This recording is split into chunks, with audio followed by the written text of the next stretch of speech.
Welcome, guys, to another midnight story. But tonight is not like the others.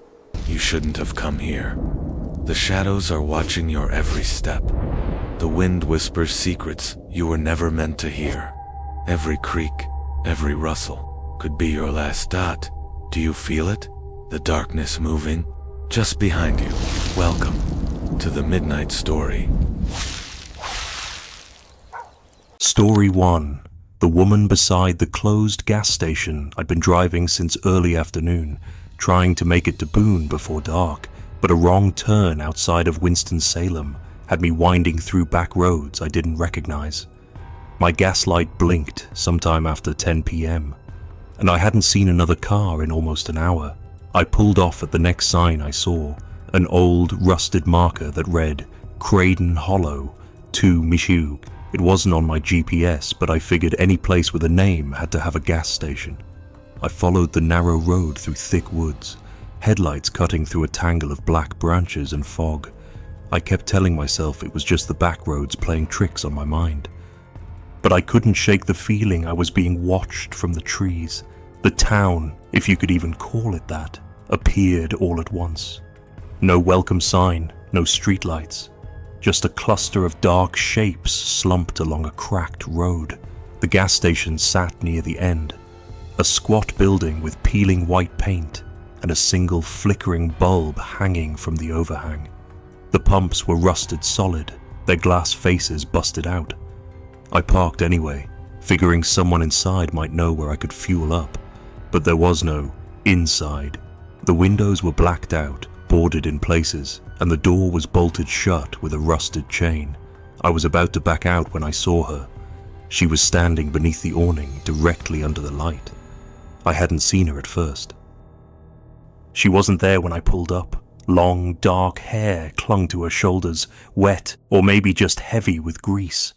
Her skin looked grey-blue under the light. No shoes, no movement, just staring right at me. I rolled down my window about halfway. "Ma'am, you all right?"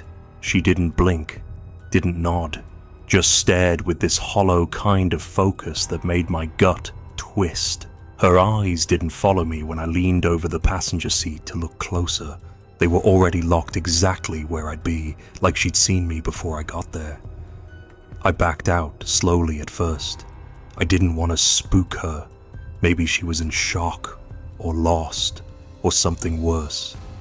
But as I turned the car around, I checked the mirror.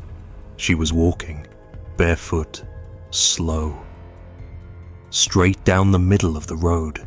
Her arms hung limp at her sides, swaying just slightly with each step. I hit the gas. When I looked again, she hadn't changed pace, but somehow she was closer. The next time, she was gone, just vanished into the dark. I kept driving, faster now, my knuckles white on the wheel. The road out of Croydon Hollow twisted like a snake, every corner tighter than the last. I never saw a sign for the highway, just empty roads and woods so thick they looked like walls. I passed a broken down trailer half swallowed by kudzu, then nothing for miles. About 40 minutes later, I saw real light. A lit-up gas station, one with a working sign and a couple of trucks parked outside. Civilization. I pulled in, shaking, half out of breath. My tank was almost bone dry. The clerk behind the counter barely looked up when I came in. Young guy, headphones in, flipping through his phone. I walked over to pay, trying to play it cool.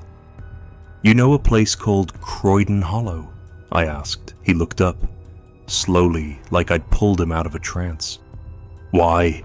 he said. He didn't ask where it was, just, "Why?" I stopped there. The place looked abandoned, except there was this woman, standing outside the gas station. Wouldn't talk, just stared at me. His face was drained of color. The kind of pale that doesn't come from fear exactly, but from knowing. He stared at me for a long time before speaking again. "Is she still standing there?" I didn't know what to say. I nodded, slowly. He swallowed hard and looked away. "Folks round here don't stop in Croydon Hollow no more. not for a long time. I asked him why, asked who she was. All he said was, "Ain't my story to tell." I slept in my truck in that parking lot, left the engine running all night. I'd planned to keep driving, but I couldn't bring myself to go back out there in the dark. When I woke up at dawn, there was dirt on the driver's side door. A single barefoot print on the glass. It wasn't mine. Story 2, The Boy on the Foggy Overlook. I'd been driving since noon that day, heading back from a cousin's wedding in Kentucky, the kind where everyone drinks too much, and nobody remembers what the argument was about by morning. I wanted the long way home, mountain roads, peace, no damn traffic. There's something about those winding roads through Virginia that's comforting when the sun's still out. But by the time I crossed into Grayson County, night had swallowed everything. I hadn't seen another car in over an hour, just the occasional scatter of animal eyes catching my high beams from the woods. I was fighting heavy eyelids when I saw the Overlook sign, just a wooden post with a hand-painted arrow. Raven's Reach, Overlook, 0. I figured I'd stop for a minute, stretch, maybe catch some air. I'd seen that name before, on an old map my grandfather kept in his glove box back in the day. Thought it might be a nice little break. The turnoff was gravel and barely wide enough for a truck. Trees hemming me in on both sides until they suddenly gave way to open air. The Overlook sat on a cliff edge, a wooden guardrail wrapped halfway around a slab of concrete just big enough to park on. The valley below would have been beautiful if not for the fog, which had rolled in so thick I couldn't see 10 feet ahead. It wasn't there when I turned in. It just appeared. I stepped out and lit a cigarette. The silence hit me harder than I expected. Not peaceful, not quiet, just dead. No wind, no birds, no hum of bugs. I'd grown up around these parts, quite never felt like that.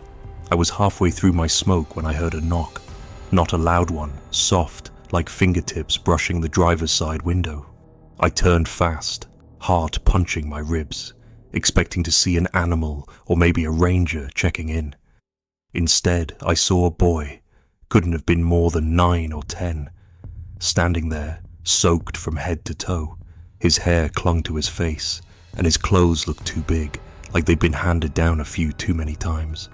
But it wasn't just that he looked wet, it was how still he was. He didn't fidget, didn't blink. He just looked up at me through the glass and said, "Have you seen my mother?" I froze. There was no car. No sign of headlights. Just the boy, standing in the fog that now curled around my ankles. I stepped closer, trying to keep my voice calm. "Where'd you come from, bud?" He just repeated the question. "Have you seen my mother?" I opened the door, figuring maybe he was lost. Maybe someone had crashed off the road nearby. "You hurt? Are you cold?" I reached out a hand, but he backed away, just a few steps into the fog, and then he was gone, like swallowed. I shouted after him. I walked a few feet out with my phone flashlight, but the fog reflected the light right back at me. I couldn't see anything. My boots sank into wet gravel, the smell of rain and dirt rising with every step. I called out again. Nothing. I got back in the truck, shook off the chill, locked the doors without thinking. I started the engine, turned on the heater. My hands wouldn't stop shaking. I told myself it was just some lost kid who'd run off. Told myself maybe his folks were nearby, but my gut said something else. I turned the truck around and headed back up the road. Took longer than it should have. Every tree looked the same, the road narrower than I remembered. Eventually, I got back to the pavement, turned south. Just needed to put distance between me and whatever the hell that was. 15 minutes passed, then 20. My nerves were finally starting to settle when I checked the rearview mirror. There was a shape in the back seat, not moving, just there, crouched low, arms wrapped around knees. I caught it in a single blink, thinking maybe I was imagining things. I turned around, heart in my throat, flicked the dome light on. The back seat was soaked. damp, like something had been sitting there dripping for a long while, but there was no one there. I pulled off onto the shoulder, jumped out, threw the door open, still empty. The floor mats were muddy. I hadn't been in the back since last week. That smell, wet flannel and stagnant water, lingered thick in the cab. I stood there in the dark, engine running, watching the trees sway without wind. I drove until dawn. When I made it to a diner on the edge of town, the waitress took one look at me and asked if I was all right. I told her the story, left out the weird parts, just said I saw a kid alone on the mountain. She stopped pouring my coffee and asked where. When I told her, she went quiet. "That overlook ain't on no map," she said. "It was shut down years ago. The slide took half the mountain with it. They never fixed the road." I pulled out my phone to show her the pin, but it was gone. No record of Raven's Reach. Just a blank spot on the map. She left the coffee and walked off without another word. I sat there in that booth for a long time, longer than I should have. The weight of something still sitting in the back seat pressed behind my ribs, like I hadn't really left that place at all. And sometimes, when I drive at night and the fog starts rising up from the ditches, I check the mirror. More often than not, I find myself too afraid to look. Story 3. The radio station that wasn't there. It was supposed to be a simple detour, a long drive down from Asheville to meet a friend in Hendersonville, but traffic on the main highway was backed up for miles after a wreck near Bat Cave. I figured I'd shave off some time by cutting through the back roads. My dad used to take us through those hills when I was a kid. He said the real North Carolina wasn't found on highways, but the roads no one talks about, the ones you have to squint to even find on a map. I always thought he meant it like a compliment. That night, I started to wonder if it was a warning. I must have taken a wrong turn outside of Ottawa. I hadn't seen a gas station or another car in over an hour. My phone had dropped signal miles back, so I turned on the FM radio for some kind of company. Nothing but static at first, that hollow kind that feels like it's chewing on the air. I kept twisting the dial anyway. I was maybe half a second from switching it off when a voice broke through, smooth and clear like it was sitting right beside me. "If you're on Route 63 near Cold Hollow, please turn around." My hand froze on the dial. I hadn't heard the name Cold Hollow in years. Not since my dad muttered it once in passing, and then changed the subject so fast it made me forget I'd asked. I glanced out the windshield. Sure enough, a weather-worn sign on the right side of the road read, RT63, Cold Hollow. I blinked, double-checked the GPS. Nothing. It still had me hovering on a grey line with no route name, just a blinking blue dot floating in nowhere. I pulled over, heart thudding. Something about the way that voice had said, "Please turn around." It wasn't frantic or loud, it was calm, even kind. But it chilled me more than if someone had screamed. Then came the music. An old gospel hymn started playing through the static. "Come, ye sinners, poor and needy." I hadn't heard that song since I was a kid in church with my grandmother, and even then, it always gave me a strange feeling, like it wasn't meant for the living. I cut the engine and listened. No other sounds, no crickets, no trees rustling. Even the air outside the window felt wrong, heavy, like it was holding its breath. I checked my phone again, still no signal. I rolled the window down a crack. The hymn was drifting through the trees now, like it wasn't just on the radio, but outside the truck, somewhere in the hills. I couldn't explain it. It didn't echo, it didn't bounce. It just was. I told myself it had to be a prank. Maybe some local station trying to be creepy, or some old signal bouncing around through the mountains. I tried starting the truck again, but the engine didn't catch, just a weak churn. I turned the key again, same thing. That's when the voice came back. "They don't want you past mile marker 12. I looked up. headlights barely cutting into the fog that had crept in without warning. I hadn't noticed it before, but the marker ahead, half buried in weeds, read 11. I've always trusted my gut. That night, it screamed at me. I got out, popped the hood. Nothing obviously wrong, but the battery looked wrong. Not dead, drained, like something had pulled it dry all at once. I slammed it shut, turned around, and I swear, for half a second I saw a man standing at the tree line across the road. Just a figure. Tall, hunched a little, face too dark to see. When I blinked, he was gone. I got back in the truck, locked the doors, and just sat there. I don't know how long I waited. Might have been minutes, might have been an hour. Eventually the engine turned over like nothing had happened. I threw it into gear and backed up, turning around right there in the middle of the road. As I passed that mile marker again, I swear I saw something scratched into the metal beneath the numbers, something deep and angry. I didn't stop to read it. I drove until I hit a ranger station just after sunrise.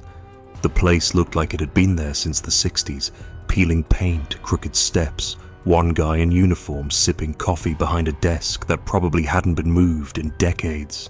He looked up as I walked in, eyes tired but alert. "You all right?" he asked. I hesitated. Then I told him. All of it. The voice on the radio, the hymn, the figure in the woods. His face didn't change until I said the name, cold, hollow. He set his coffee down and leaned forward. "Where exactly were you?" I showed him the route on my phone, or tried to. The map wouldn't load, no history, no pins. Like I'd never been there, I started to doubt myself. Maybe I'd imagined the road sign, maybe exhaustion was playing tricks. But then I mentioned the voice again. "You said it came through the FM?" he asked. I nodded. He stared at me for a long time. Then he said, "That tower's been gone for 30 years. Lightning took it out. The whole station burned to the ground in 91. Ain't been a signal out of there since." I didn't say anything. I didn't need to. We both sat there for a long time, neither of us looking at the other. Eventually he stood and said, "Best you don't go looking for it again." I took the long way home, haven't touched an FM dial since. And sometimes, late at night, if I pass through certain parts of the mountains, I swear I can still hear that hymn. Faint, like it's bleeding through the air itself. And I don't know who they are. I don't know what's waiting past mile marker 12, but I believe they don't want us finding out. Story 4, the car with no driver. I just crossed into Tennessee near Roan Mountain when I first noticed it. A black Oldsmobile, early 90s model if I had to guess. I hadn't seen it pull onto the road, and I'd been watching.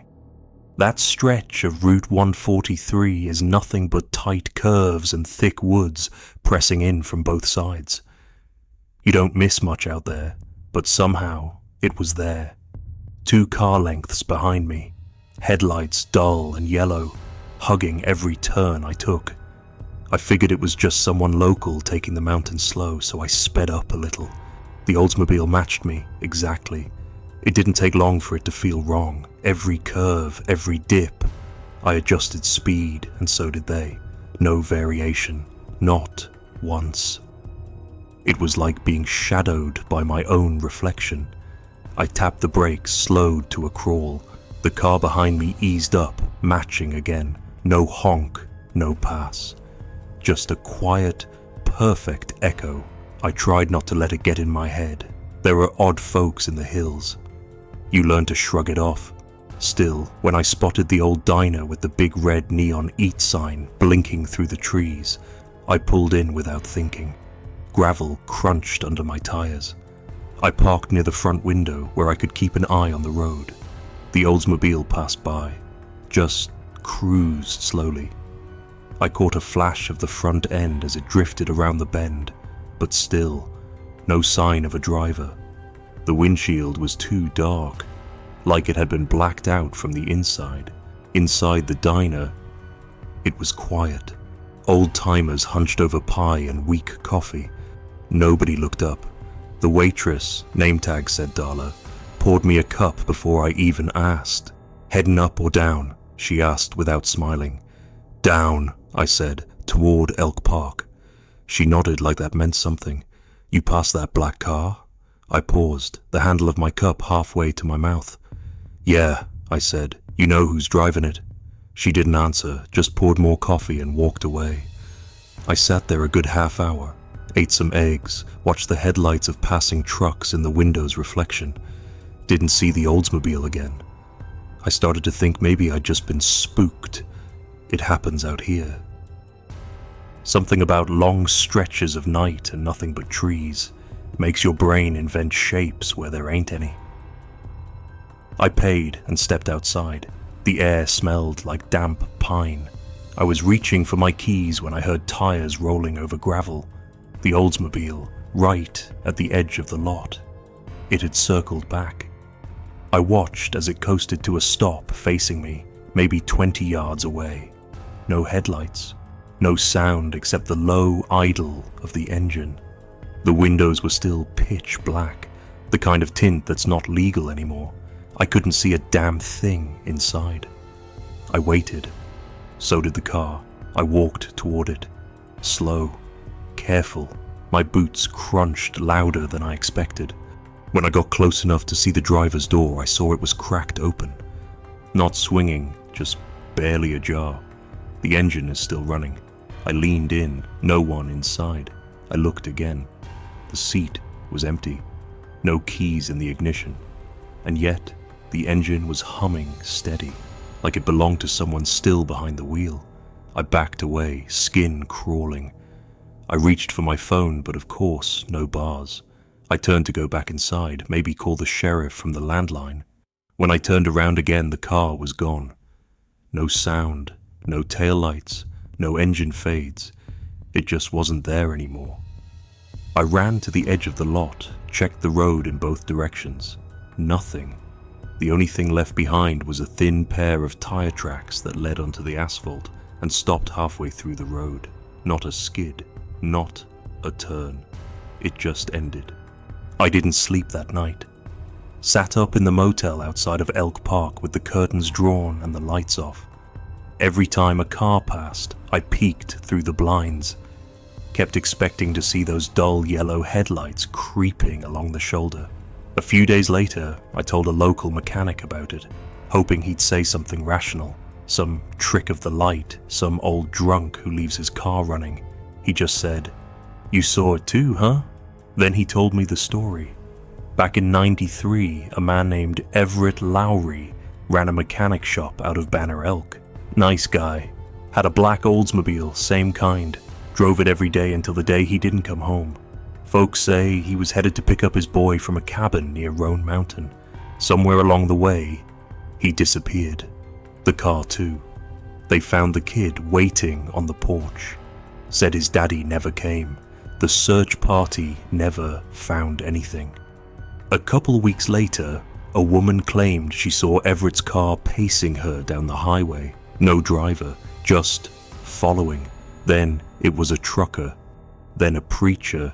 Same car, same road, no driver, always gone before anyone could do more than blink. Sometimes it shows up when folks take that road alone, the mechanic said. Sometimes when they ain't got no business going where they're going, like it's checking in on 'em or warning 'em. I asked if it ever did more than follow. He looked out the window like he was remembering something. Only once, he said. A man ignored it. Passed it, tried to wave it off. Next morning, his truck was found turned over in a ditch near mile marker 7, doors locked from the inside, driver gone, no footprints, just tire tracks in the dirt, same pattern, stopped halfway and vanished. I never took that road again, but some nights, on back roads way out in the quiet hills, I see headlights in my rearview mirror, too dim, too steady. I speed up, they keep pace. I slow down, so do they. I've gotten good at not looking too long. Good at turning down roads, I don't know, just to shake the feeling. But the worst part? Sometimes I come home and find fresh gravel dust on my back bumper.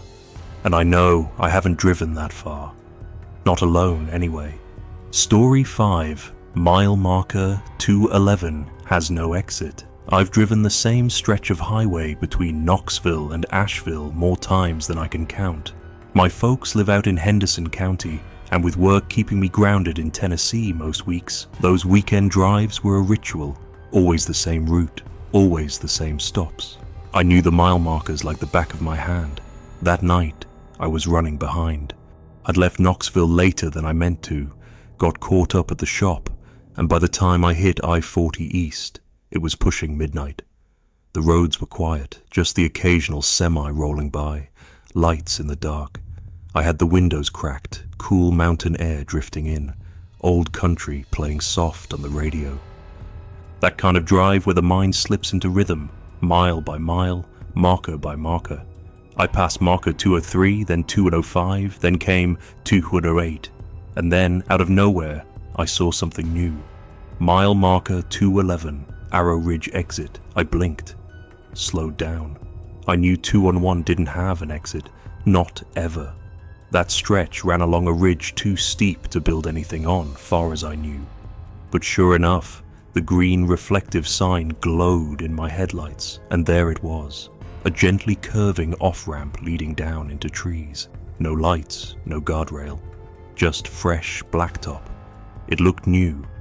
I figured it was a new state road, maybe not even on GPS yet. Could be a shortcut, or even just something scenic that had saved me from the switchbacks closer to the border. So I took it. The moment my tires left the interstate, everything changed. The blacktop was pristine, no cracks, no painted lines. The woods on either side rose up steep and tight, like the road had been carved through a gash in the hills. My headlights barely reached the trees. No signs, no turnoffs, just curve after curve. It felt wrong in my bones, but I told myself it was just unfamiliarity. Keep driving. 10 minutes passed, then 20. Still no signs, no mailboxes, no lights in the distance. I glanced at my phone. No signal, not even a bar. GPS frozen on a blue dot floating in grey space. My stomach started to twist a little. Something in me said to turn back, but there was nowhere to do it. No shoulder, just steep banks on either side. After about 45 minutes, I started to feel like I was going in circles. The trees looked the same. The curves, the angles, they started to repeat. I slowed down, creeping along until I saw something up ahead. Another sign. Mile marker 211, Arrow Ridge exit. I stopped the car in the middle of the road and stared. It was the same exact sign, not a duplicate, the same rust spot on the edge, same dent at the bottom. I hadn't taken a loop. I'd gone forward for nearly an hour. But somehow I was back where I started. I sat there with the engine idling. The music had cut out a while ago, just soft static humming through the speakers. I checked the dash clock. 4:12 a.m. I picked up my phone, still dead. But the screen showed something strange. 1:48 a.m. I refreshed it. Nothing changed. The phone was stuck. I threw it in the seat and made a U-turn right there. Told myself I must have missed a turn, that there had to be some kind of loop road. Maybe a ranger access or some maintenance road not on the maps. I drove back the way I came, only this time the road didn't feel the same. The trees were closer, the turns are sharper. I passed a dead deer on the side of the road, bloated, covered in flies. But its eyes looked wrong, glassy but wide open, like it had seen something before it died. I drove another 40 minutes, half expecting to end up back at that same damn sign. Instead, I came to a clearing. A wide shoulder opened up to a wooden overlook. Just a rail and an old bench facing a drop into the black valley. I pulled over, stepped out. The air smelled stale, like something old had been sitting there a long time. The woods were too still, not quiet, just waiting. As I leaned against the rail, I heard something in the trees. not footsteps, more like dragging. Slow, heavy, deliberate. I called out, thinking maybe someone else had gotten lost out there too. No answer. I waited, heart in my throat. The sound stopped. When I got back in the car, the interior lights wouldn't come on. I flipped the switch a few times. Nothing. Everything felt a few degrees colder than it had before. I turned the key. The engine started, but the dash lights flickered, then held. The clock still said 4:12. My phone was still frozen at 1:48. I started driving again. It didn't matter where. I just wanted out. Eventually, I saw lights. Real ones. Warm, yellow, and flickering like candles. A small building came into view. Looked like an old ranger station or service cabin, tucked behind a gravel lot. I pulled in, nearly crying with relief. Knocked on the door. No answer. I peeked through the window. Shelves of dusty books. A fireplace burned down to embers. A cup of coffee is still steaming on the desk, but not a soul in sight. I backed away and turned to leave, and that's when I saw it. The same blacktop road leading away from the lot. Mile marker 211. Arrow Ridge exit. It was there too, as if the road had moved with me, folding in like a shadow. I drove. No other choice. But this time I kept an eye on the rear view. For a long time there was nothing but fog. Then, just barely, headlights appeared. Distant, faint. I thought maybe someone else was behind me, lost like I was. But they never got closer, never fall behind. Just hovered, two pale orbs floating in the mist. When I finally saw the green glow of the main interstate up ahead, I didn't believe it at first. It wasn't until I pulled up to the ramp and saw the wide stretch of familiar asphalt that I knew I was out. I merged, heart pounding. The clock on my dash ticked to 4:13. I reached for my phone. This time, the signal bar came back. But the time still said 1:48.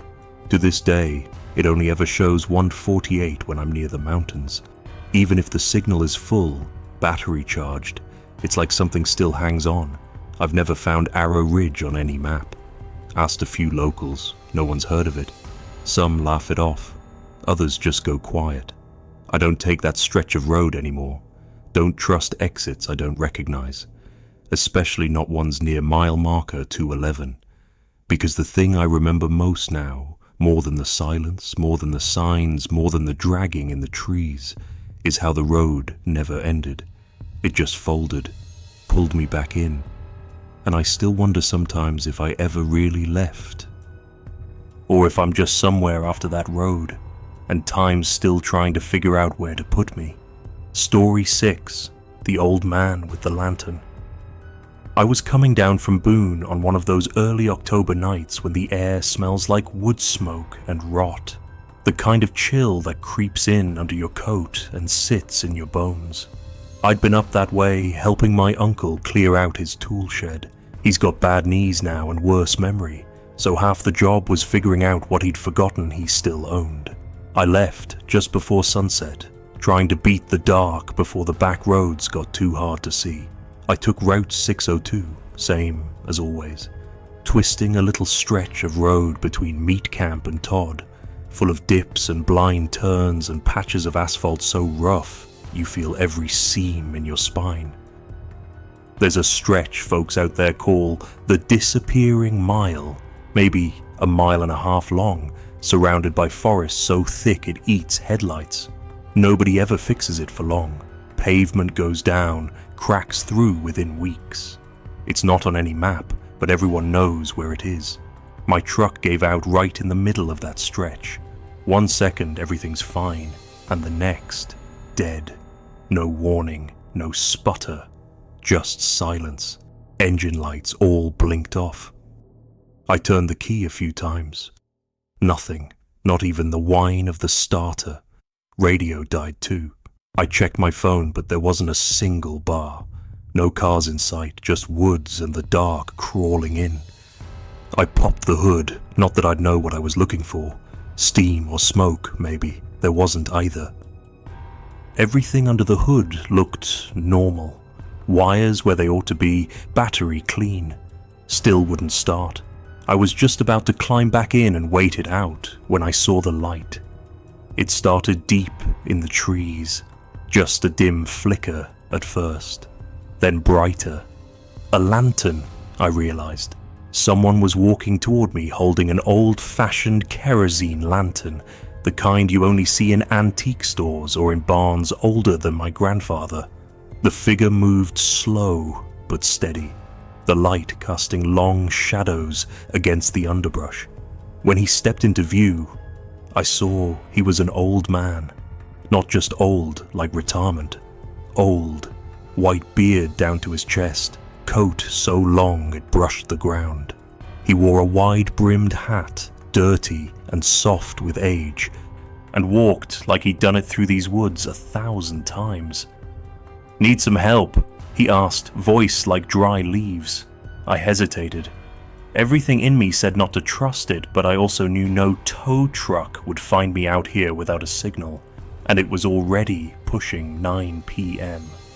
"My truck died," I said. "Won't turn over." He nodded, like he already knew. "Ain't the first time something's gone quiet on this stretch." He lifted the lantern and pointed into the woods behind him. "Cabin, not far. Got a stove and a phone. You can wait there while I get someone." I didn't see any other choice, so I followed. We left the road and stepped into the forest. It was immediately colder under the trees, like they trapped the night in their roots. The lantern didn't give off much light, just enough to see a few feet ahead. The ground was uneven, covered in years of fallen leaves and soft mud.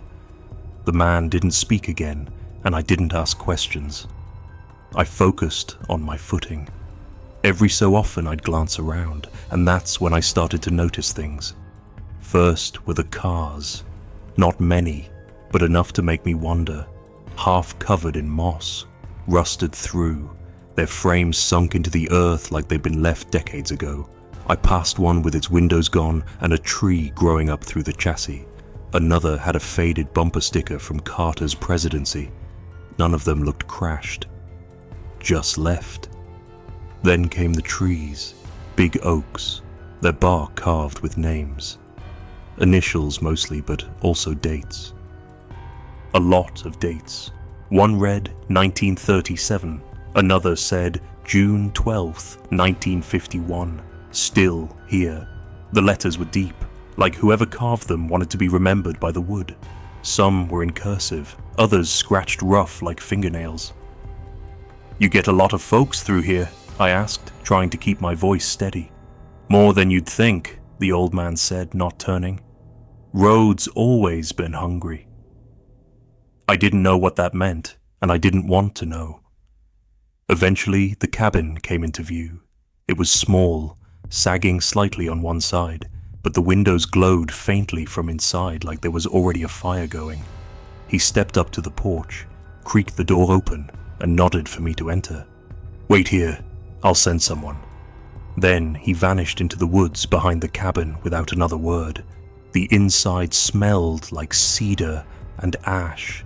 There was indeed a fire, though I never saw fresh wood. Just coals glowing like they'd been burning a long while. A kettle sat beside the hearth, but no stove, no phone either. I checked the corners, lifted the receiver on a wall unit. Dead. Still, it was warmer than outside, and I told myself the man would be back soon. So I waited. An hour passed, then 2. I sat on a crooked chair by the window, listening. At one point I thought I heard something on the roof. Not branches, not rain. Something light, like fingers tapping along the wood. I stayed frozen until it stopped. The clock on the mantel had no hands, just a face. A smile scratched into the wood beneath it. I opened the front door once, just to check. Nothing but dark woods. The lantern was gone.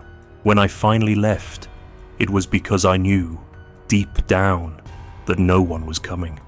The fire had gone out on its own, and the air had turned bitter. I stepped outside and started walking. No direction. Just away.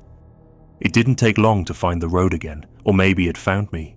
My truck sat right where I left it, hood down, headlights off. But the engine was running. I opened the door. Keys were in the ignition, radio playing a low hum of static. I climbed in, hands shaking, and drove straight back to Boone without stopping. A week later, I went back during the day. Couldn't help it. I brought a friend and a map and spent 3 hours walking that stretch of road. No turnoff, no trail, no cabin, no sign anyone had ever cut a path into those woods. But I remember the carved names, the trees' whisper, the man with the lantern who never looked back. Sometimes I think about the fire in that cabin, how it stayed lit long before I got there, and how it died when I stopped believing he'd return. And sometimes, just sometimes, I wonder if that stretch of road ever really let me go, or if it's still waiting for me to come back. Story 7, Something Waited in the Rearview. I was headed down Route 421 toward Mountain City just before dusk. The kind of quiet orange evening where the mountains catch fire with color and the road hums like it's remembering something. I'd taken that route 100 times. Used to live out there for a while when my dad was still hanging on to the family farm. These days, I just pass through. It's a good stretch of road if you like being alone. I was coming from a job in Boone, hauling some spare lumber in the back of my truck, and figured I'd be home by 10. I wasn't in a rush. That was the mistake. The sun dipped fast once I hit the narrow part of the highway that stretches between Zineville and the county line. No streetlights. Just yellow paint worn down to suggestion and trees so close on either side they feel like shoulders pressing in. I cracked the window a bit to let the cold in and kept my hands easy on the wheel, just settling in when I caught movement in the rear view. There was someone walking down the middle of the road. At first, I thought it was a hitchhiker. Kind of tall, maybe lanky.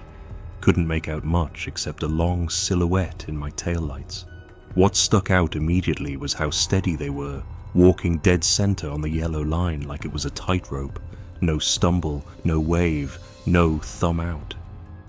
I slowed a little, just enough to make sure they weren't hurt. But the figure didn't turn, didn't acknowledge me at all, just kept walking with those slow, long strides. I eased into the next bend and figured I'd left them behind. I even checked my side mirror just to make sure, still there, exactly the same distance back. That was when something twisted in my gut. I tapped the brakes to watch what it would do. It slowed down, matched me. I sped up. It sped up. Didn't run, just stretched, like the road was moving with it. I hit 60, then 70. Curve after curve, I kept expecting to lose sight of it. But every time I glanced in the mirror, it was there. Same posture, same distance, like it was anchored to my truck. I told myself it had to be a trick of the lights. I'd been working long days, skipping sleep. Maybe it was nothing but shadow and paranoia. Still, I hit 80 around a straight stretch and didn't let up until I was near screaming past the posted signs.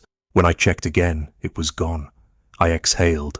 I felt stupid for getting worked up. Let the speed drop back to normal.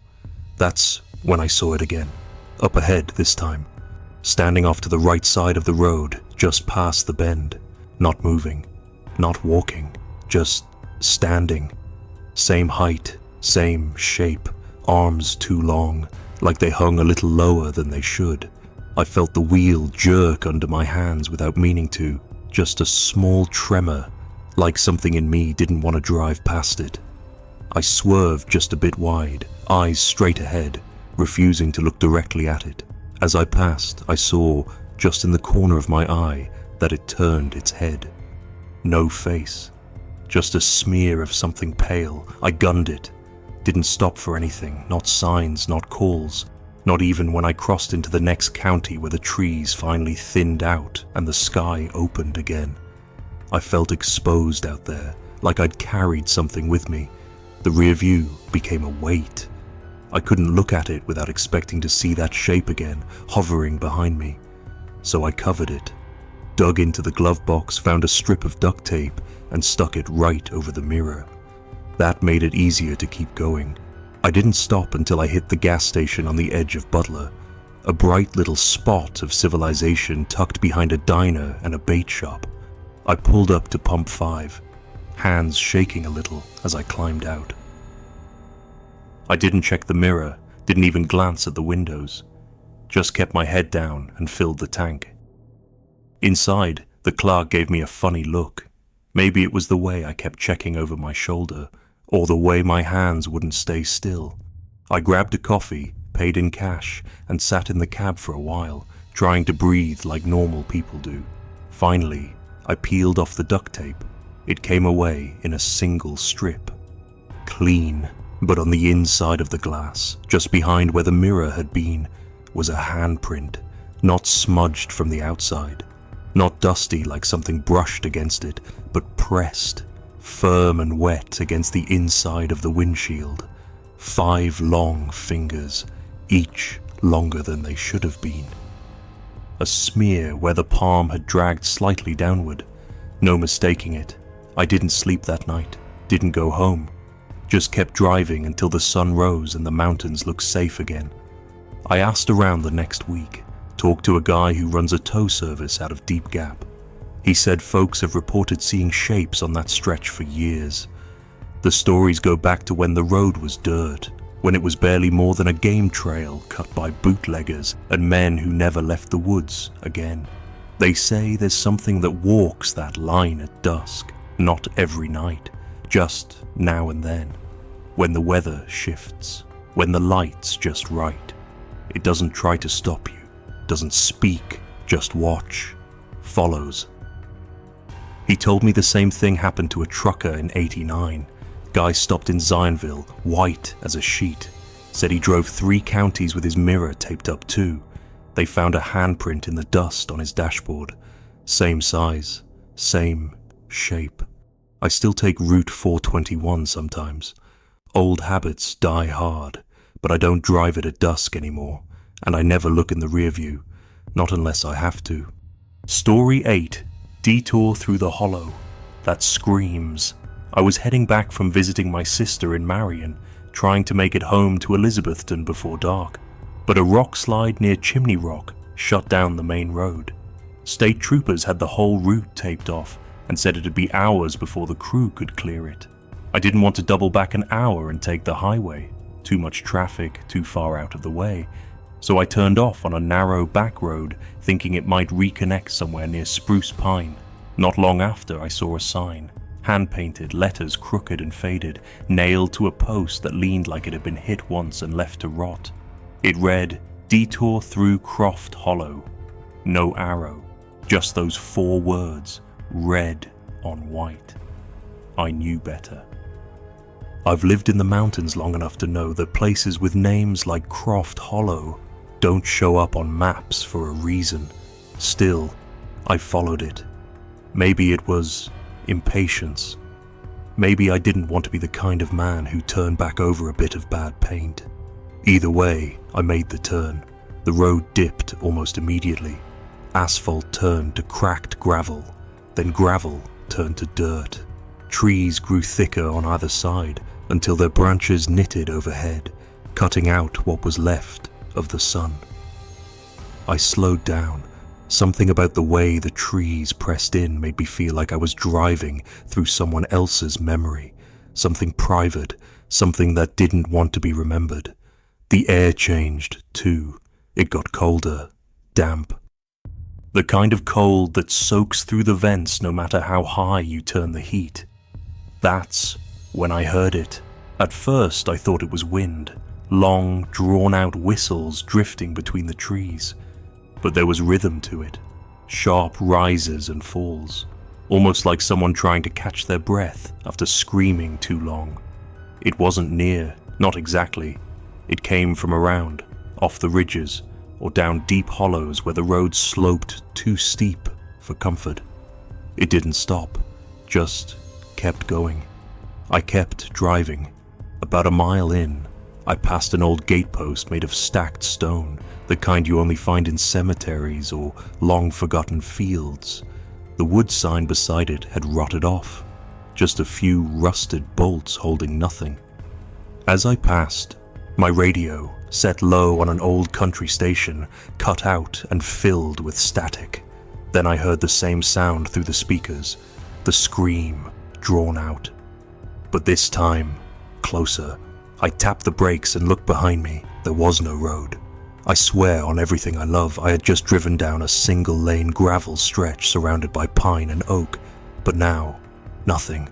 Just trees, no tracks, no bend in the dirt. Like I had never come from anywhere at all. My heart dropped into my stomach. I threw the truck in reverse, backed up a few feet, thinking maybe the angle was playing tricks. But the more I moved, the deeper I seemed to go. The trees never ended. No gaps, no trail, just more wood. Then I saw her, a little girl, standing dead center in the road ahead, maybe 7 or 8, wearing a pale blue dress that looked too thin for the cold. Her hair hung long and straight, hiding half her face, and her arms were folded behind her back like she was waiting for something. I hit the brakes so hard the truck jolted. I didn't get out. I didn't roll down the window. I just cracked the door and called out, "You all right, sweetheart? You lost?" She didn't move, just tilted her head a little to one side like a bird listening for something. Then she said, clear as day, "It's always screaming. You just don't hear it when you're going the right way." The hair on my arm stood up like it was being pulled. I asked her again if she needed help, but she just walked off the road and disappeared between 2 trees without a sound, not even a crunch of leaves. I wanted to leave.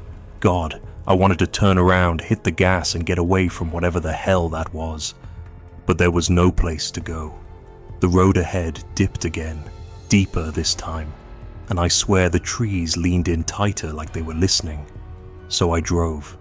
The screaming changed, grew layered, sometimes high and sharp, like a child, other times deep and low, like something trapped under the dirt. It didn't come from any one place. It came from everywhere, and it was constant, always rising, always falling, like the hollow was breathing in pain. I saw things on the roadside. An old tricycle, rusted through. A wooden shoe with moss growing out of it.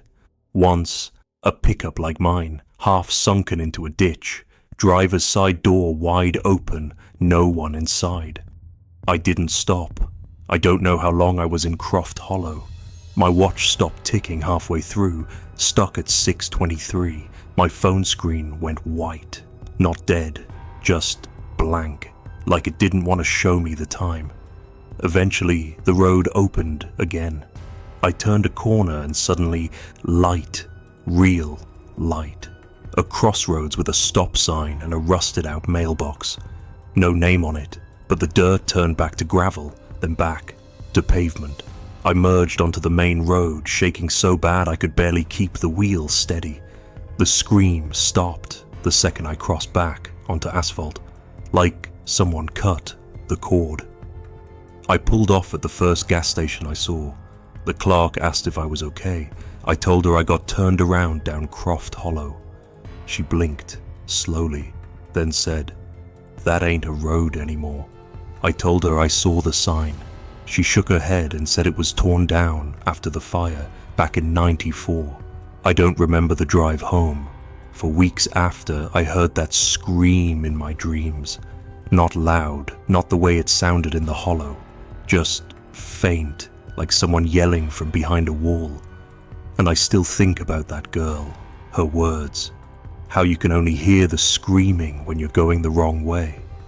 Sometimes when I drive unfamiliar roads and miss a turn, I panic a little.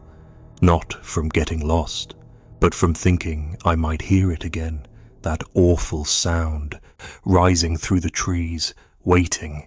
Story 9. He was driving my car.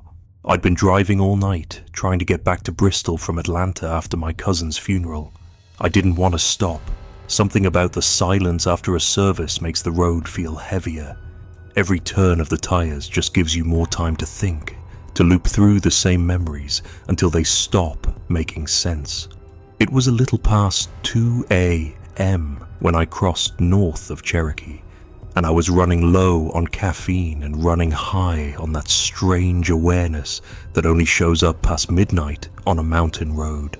No cars for miles, just my headlights slicing through the dark and the distant echo of wind shifting through bare trees. There was a rest stop right off the 2-lane, a place I knew from hauling tools through the hills for work years ago. A small place, never more than a bathroom, a vending machine, and an old concrete picnic table out front. I pulled in just to splash some water on my face and stretch my legs. Only 2 vehicles in the lot, mine and a beat-up brown sedan that looked like it hadn't moved in a week. No plates on the front, windows tinted darker than they ought to be. One of those cars that feels watched, even when it's empty. I parked a few spaces over, left the engine running. Just figured I'd be in and out. Took my wallet and phone, left everything else behind. Backpack, charger, even my jacket still draped over the passenger seat. It was cold out, but not enough to matter. The bathroom lights buzzed overhead, and the sink dribbled more than poured. I leaned in, splashed water on my face, stared at myself in the mirror longer than I meant to. My eyes looked strange, not tired, just unfamiliar. When I walked back out, my car was gone. It was just gone. I stood in the middle of the parking lot like an idiot, spinning in slow circles as if it had somehow moved itself to another row. The only vehicle there now was the old brown sedan, still parked, still silent. My car was there. I know it has. At first I thought maybe someone had hot-wired it. A car thief or a drifter sleeping in the woods. I fumbled my phone out and dialed 911. My voice cracked when I explained, and the dispatcher didn't help much. Told me to stay put, that a cruiser would be there in 15, the longest 15 minutes of my life. I stood under the street lamp outside the restroom and kept my eyes on that sedan. It never moved, but I couldn't shake the feeling that it had something to do with it, like it had swapped places with my car when I wasn't looking. The cops showed up at just under 20, 2 deputies, one younger, one older, both tired looking. I ran up to them and spilled the whole story. They took it seriously enough, asked for ID, asked me to walk them through what happened again. Then the older one put a hand to his earpiece and nodded slowly. "Sir," he said, "we've just intercepted a vehicle about 5 miles up the road. It matches your description. We'd like you to come with us." I got in the back of their cruiser. They didn't cuff me or anything, but I could feel their eyes on me the whole ride. We turned off about a mile later and pulled into a gas station. My car was there, parked at pump 4, lights off, windows fogged just slightly. A man stood beside it, wearing my jacket, carrying my backpack. He looked up as we pulled in, and I swear to God, it was me. Not similar. Not, "This guy could be your cousin." Me. Same face, same haircut, even the way he stood, shoulders slightly forward like he was always bracing against wind. The deputies got out slowly, hands near their belts, telling him to stay put. He didn't run, just stood there, smiling.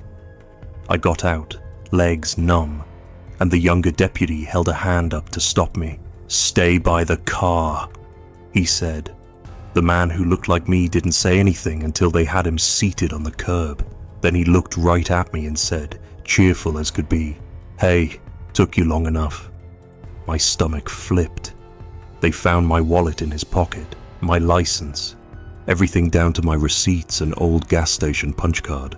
He even knew my address, my date of birth, my mother's maiden name. When they asked him why he took the car, he said, "It was mine already." The dashcam footage was worse. The older deputy pulled me aside at the station later that morning, after I filled out forms and gave my statement 3 different times. He looked pale, held up the screen and played it back for me in silence.